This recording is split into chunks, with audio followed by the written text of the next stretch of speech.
Okay, so um, today we're diving into Bob Lazar and all his Area 51 stuff. Oh yeah, this is a good one. You sent over this interview with Lazar and Jeremy Corbell talking to Joe Rogan.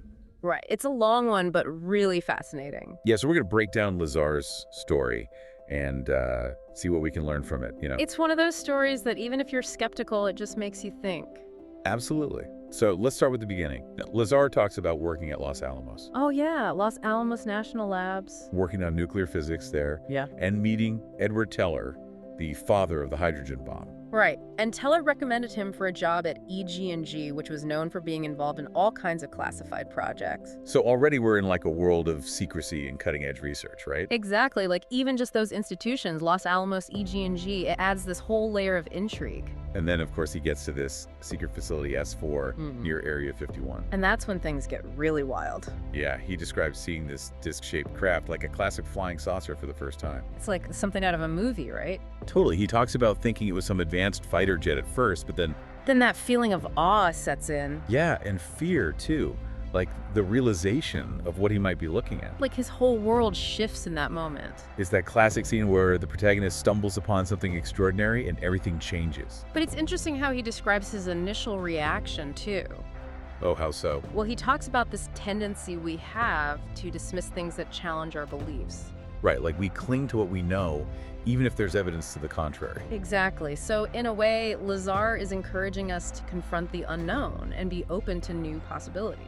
And he doesn't just tell us about the craft, he dives into the technology. Oh, yeah, the reactor's a big one. He describes it as this basketball-sized sphere that could generate its own gravitational field, Which is mind-blowing in itself. like repelling anything that got close to it. Almost like two magnets with the same poles pushing each other away. It's fascinating. Yeah. But he emphasizes that our current understanding of physics is just so limited. Right. He compares the scientists working on this alien tech to Victorian-era researchers trying to understand a nuclear reactor. Like imagine trying to explain the internet to someone living in the 1800s. Exactly. They just wouldn't have the framework to even grasp it. And then there's element 115, which he says fueled the reactor. This is a huge point of debate because it wasn't officially synthesized on Earth until much later. Which has led some people to dismiss his whole story. But it's also a testament to how much we still don't know about physics and chemistry. And he doesn't just stop there. He describes the interior of the craft. No right angles, small seats. Like it just screams, not from around here. The level of detail he provides is incredible. Whether it's accurate or not, it really captures the imagination. It makes you wonder what a truly advanced civilization could create. And he wasn't just observing this technology. Yeah. He claims he was involved in actual tests. Even witnessing a high-performance test where the craft performed these crazy maneuvers. The movers that seemingly defy the laws of physics as we know them. Right, so he's not just talking about advanced technology, he's suggesting that there might be completely different laws of physics at play. Like aspects of reality we haven't even begun to understand. It's a challenge to our scientific worldview, but it's also incredibly exciting. And it's not like we have all the answers, Right. right? I mean, think about gravity. Yeah. It wasn't that long ago that we confirmed that gravity exists as a wave. So what if Lazar was onto something decades ago?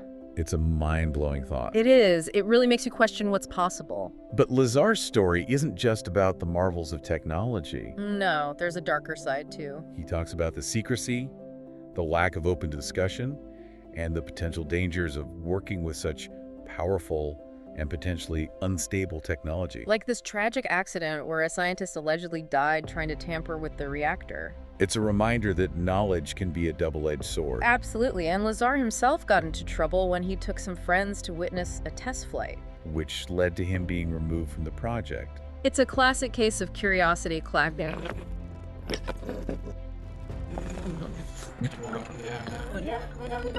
The alleged attempts to discredit Lazar. Or erase his past, or this mysterious ham scanner he describes. All that and more coming up in part 2. Stay tuned.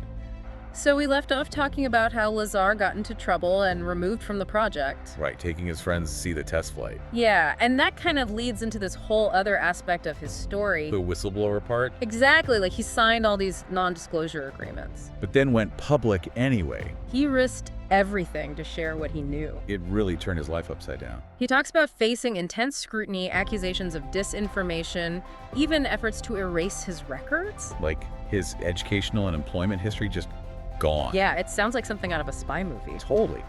But there's this one detail that always gets me. What's that? His suggestion that private companies might be involved in maintaining the secrecy. Oh, yeah, like the control of this technology might have shifted from the government to corporations. Which makes it even harder to uncover the truth.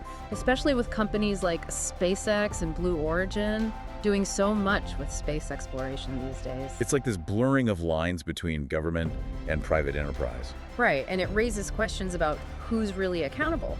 And who benefits from these advancements. Exactly. It's a shift that demands we think about transparency and the balance of power. Like if even high-ranking government officials are being denied access, As Lazar claims, then who's really in control? it's a question worth asking. And then there's that whole thing about the recovered alien craft being periodically shelved, Like, put aside when scientists hit a wall, only to be revisited years later as our scientific knowledge advances. like they're waiting for us to catch up. It's a fascinating concept. It resonates with the history of scientific progress, right? Oh yeah, we see bursts of innovation followed by these periods of consolidation. As we grapple with new discoveries, It's like learning to walk before you can run. we need time to integrate new knowledge before taking the next step. And then he drops this bombshell about one of the crafts being recovered from an archaeological dig. Implying it could be incredibly ancient. Like imagine stumbling upon an alien spacecraft while excavating some ancient ruins. It really makes you question our understanding of history. And the possibility of extraterrestrial influence in our past. The ancient alien theory is a captivating one. It challenges us to think beyond conventional narratives. But even amidst all the mind-blowing details about reactors and anti-gravity propulsion. Lazar offers some insightful observations about scientific progress itself. Like what? Well, he argues that the compartmentalization of knowledge within this alleged project actually hindered their progress. Because it limited collaboration and open discussion. He uses this great analogy of giving a motorcycle to people in the Wild West. I remember that one. They might figure out how to ride it, But they'd never understand the mechanics of the engine. or be able to reproduce the technology without understanding the underlying principles. It's a powerful analogy. It highlights the limitations of just reverse engineering something. Without truly understanding the science behind it. Which leads us to the big question. Why would the government keep this knowledge secret? Assuming Lazar's story is true, of course. Right, assuming it's all true. Well, the reasons for government secrecy are always complex. Especially when it comes to national security and advanced technology. Some might argue it's necessary to prevent this knowledge from falling into the wrong hands. Others might see it as a way to maintain power and control. Lazar seems to believe they're keeping it secret for a strategic advantage. Recognizing the immense power this technology would give them. And Corbell brings up another interesting point. About the stigma surrounding the UFO topic, Yeah, how it's been ridiculed and dismissed by mainstream science and media. which has actually helped those who want to keep it hidden. It's like a self-fulfilling prophecy. By dismissing it as fringe or crazy, they've silenced those who might have something valuable to contribute. It's like saying someone's ideas are worthless before they've even had a chance to share them. And that silencing effect can be incredibly damaging. It creates a situation where even credible evidence is disregarded. Or explained away. It makes it so hard to distinguish genuine phenomena from hoaxes or misinterpretations. But speaking of credible evidence, Corbell brings up cases like the Tic Tac UFO incident witnessed by Navy pilots In 2004, and the gimbal video released by the Pentagon, these seem to support some of Lazar's claims. especially about the advanced capabilities of these objects. The fact that military pilots are openly discussing these encounters, With objects displaying seemingly impossible flight characteristics, it definitely lends credibility to the phenomenon. these pilots describe objects moving in ways that defy our understanding of physics. Exhibiting characteristics similar to what Lazar described decades ago. It's like witnessing something that breaks all the rules. The convergence of Lazar's earlier claims with these more recent accounts, From highly trained observers, coupled with the government's acknowledgement of UAPs. it suggests there might be more to this story than just misidentification or delusion. It's a good reminder that our understanding of the universe is constantly evolving. And that we should be open to the possibility of encountering things we don't yet comprehend. Exactly, and it's not just about flight capabilities. Lazar's descriptions of the alien technology's ability to distort gravity and manipulate space-time. Those seem to align with some of the bizarre effects reported in these UAP encounters, The possibility that they might be utilizing advanced forms of propulsion. potentially involving gravity manipulation. It opens up entirely new avenues for scientific inquiry It challenges our assumptions about the limits of technology, and encourages us to explore the unknown. with curiosity and wonder.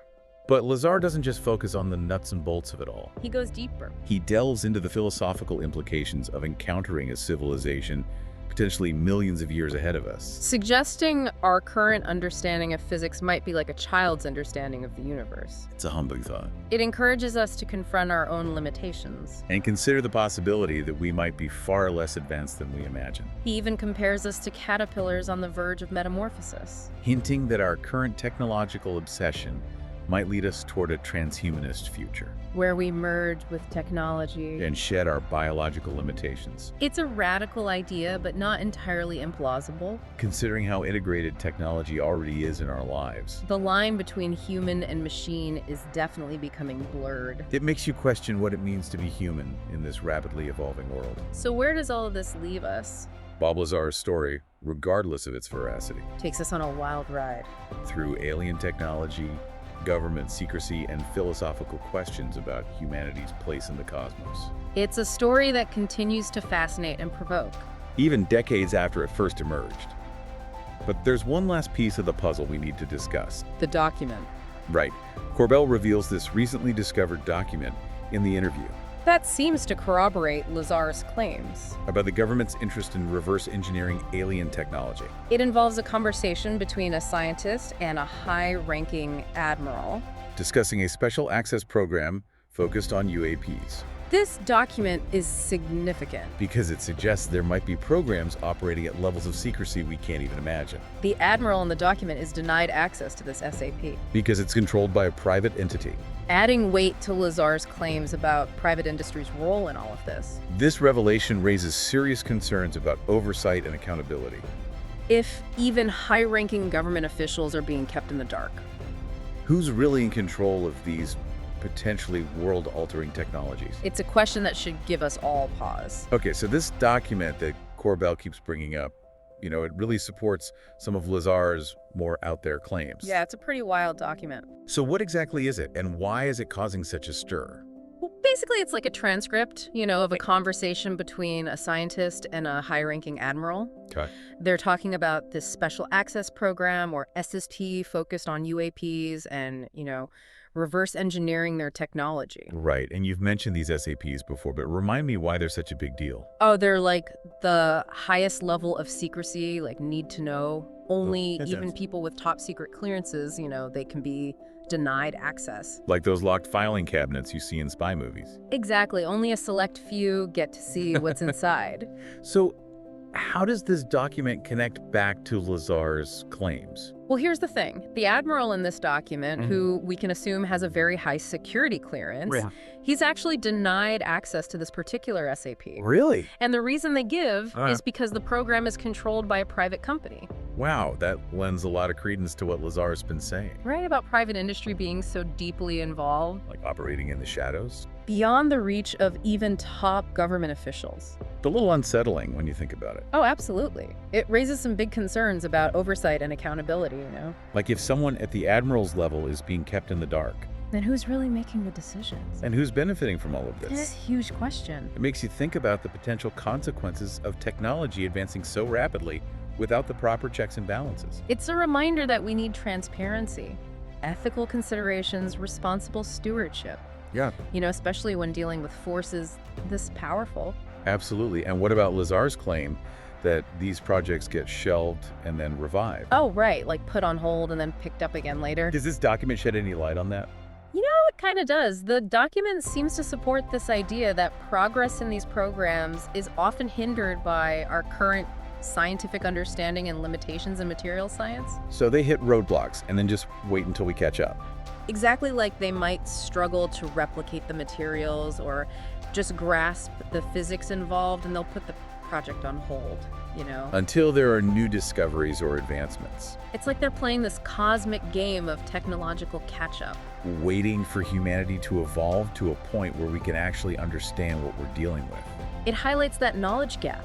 you know? Between us and whoever created this technology, And we're still in our infancy technologically. grappling with concepts that might be commonplace to a more advanced civilization. It's humbling.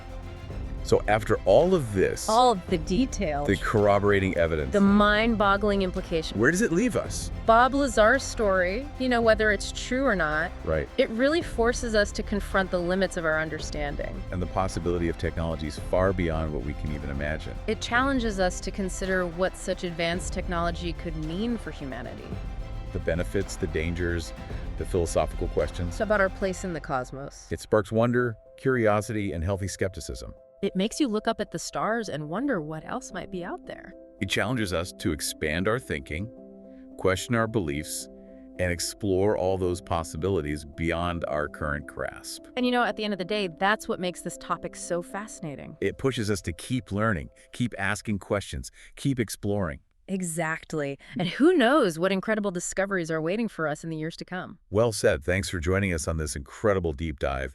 And until next time, keep questioning, keep exploring, and keep looking up. Yeah.